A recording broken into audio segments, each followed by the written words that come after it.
آداب فرزندی سیکھیں اور وہ کام کریں جو ایک فرزند کو کرنا چاہیے.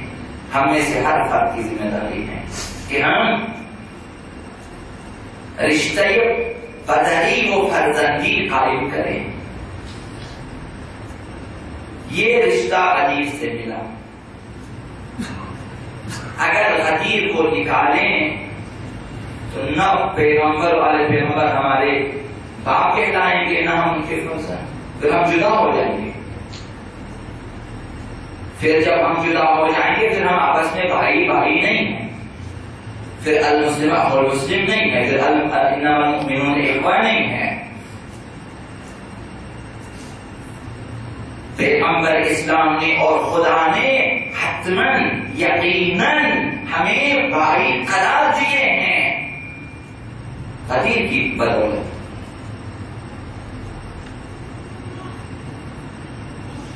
تو اسلام نے مومنین کو بھائی قرار دیا ہے. اسلام غدیر کے بغیر اسلام نہیں. غدیر کے بغیر اسلام زندہ نہیں. اسلام کی حیات غدیر. اگر مانتے ہیں کہ ہم غدیری ہیں، غدیر کے ماننے والے، ولایت غدیر کے معتقد ہیں، تو پھر ہمارا غدیری وظیفہ سنگین ہے. غدیر نے صرف بھائی نہیں بنایا. غدیر نے صرف آپ کو پیغمبر آل پیغمبر کی امت میں آپ کو داخل نہیں کیا، بلکہ آپ کی گردن پہ سنگین ذمہ داری بھی ڈال دی ہے غدیر نے بحکم خدا. بتبلیغ پیغمبر اسلام، بتاکید ائمہ، ہماری گردنوں پہ سنگین ذمہ داری ہے. تو حدیث سے پہلے یہ عنوان شروع کیا تھا کہ ہم غدیر تک اپنے آپ کو آمادہ کر سکیں. اور یہ شاید سنت ائمہ اہل بیت ہے. یہ ہمارے لیے غدیر کے لیے یہ ذمہ داری ہماری گردنوں پر ہے کہ ہم پیغام غدیر کو دنیا کے گوشے گوشے تک پہنچا دیں. پیغام غدیر کیا ہے؟ پیغام ولایت کہ سب زیر سرپرستی ولایت اہل بیت قرار پائیں، زیر سقف امامت اہل بیت قرار پائیں.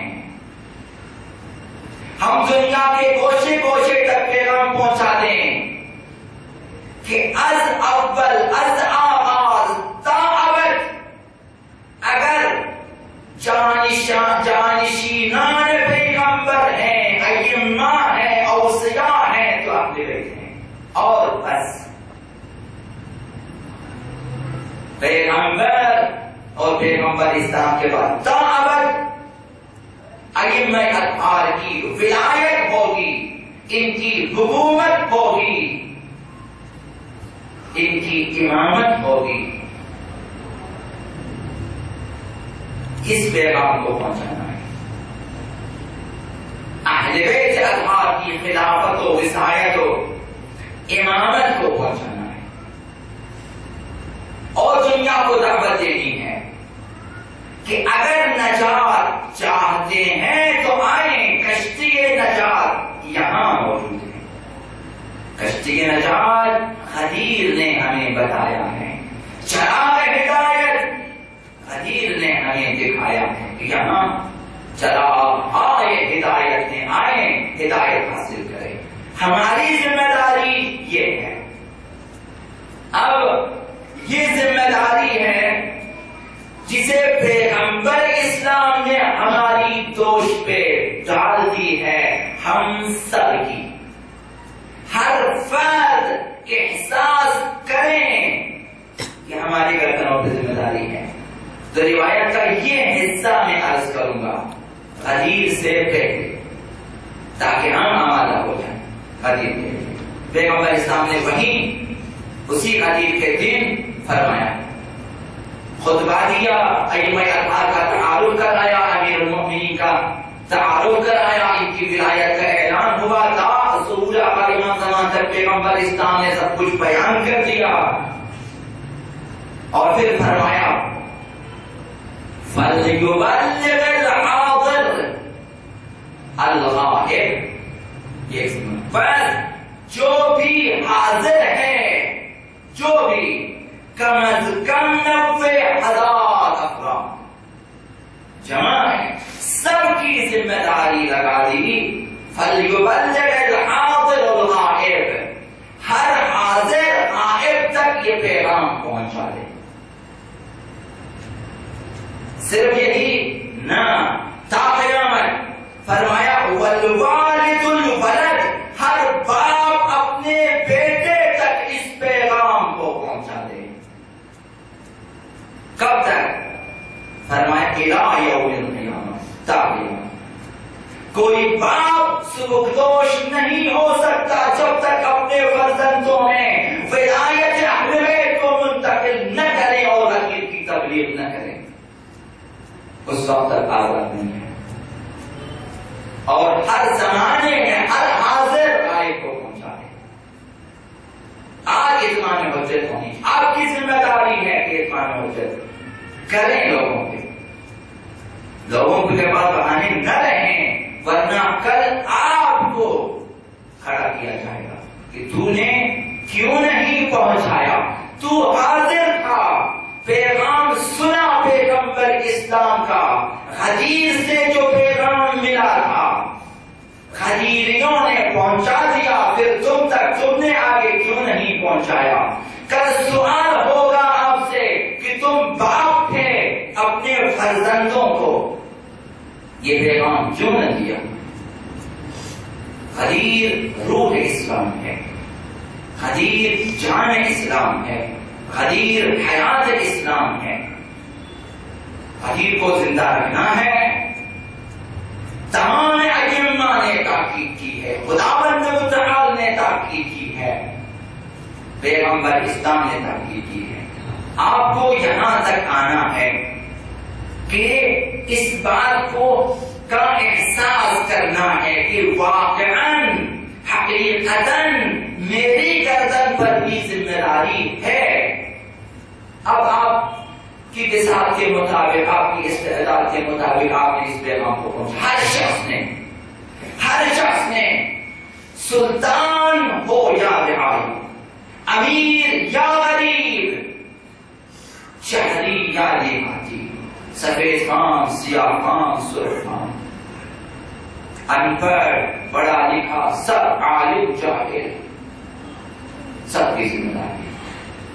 فَلْيُبَلِّغِ الْحَاضِرُ الْغَائِبَ, ہر حاضر غائب تک پہنچا دے, جو آج نہیں ہے ان تک پہنچا, ذمہ داری ہے. وَالْوَالِدُ الْوَلَدُ إِلَىٰ يَوْمِ الْقِيَامَةِ, ہر والد اپنے فرزندوں تک پہنچا دے, یہ غدیر کی ذمہ داری ہے. لہذا بس یہ وظیفہ ابدی ہے, یہ وظیفہ تخلف ناپذیر ہے, تساہل ناپذیر. یہاں تساہل, سستی نہیں چلے گی. وظیفہ بہت سنگین ہے, بس دعا لازم ہے. اپنے خدا کی بارگاہ میں دعا کریں کہ خدایا جس راہ کو ہمارے غدیری اماموں نے ہمارے لیے مشخص کر دیا ہے, ائمہ اطہار نے, اس راہ پر پائیدار اور استوار رہ کر قدم آگے بڑھانے کی ہمیں توفیق عنایت. یہ دعا ضروری ہے. خدایا ہمیں توفیق دے کہ ہم راہ امامت پہ, راہ امامت قدیر پہ چل کر ظہور آبا امام زمان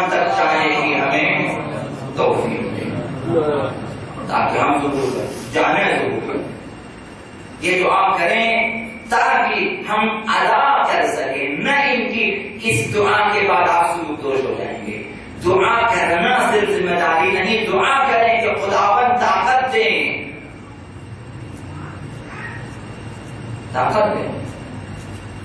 دعائیں تمہیں پڑھتے ہیں، دعا کر اللہم خف علی خدمتک جوارحی واشدد علی العزیمۃ جوانی، خدایا مجھے طاقت دے، توانائی دے، ہمت دے کہ میں کار خدائی انجام دوں۔ خف علی خدمتک جوارحی، خدایا تیرے یہ خدمت ہے خدا کی کہ پیغام قدیر، ولایت قدیر، امامت قدیر، اعلان قدیر کو آگے پہنچا دے، نظام قدیر کو لوگوں تک پہنچا دے، سمجھا دے۔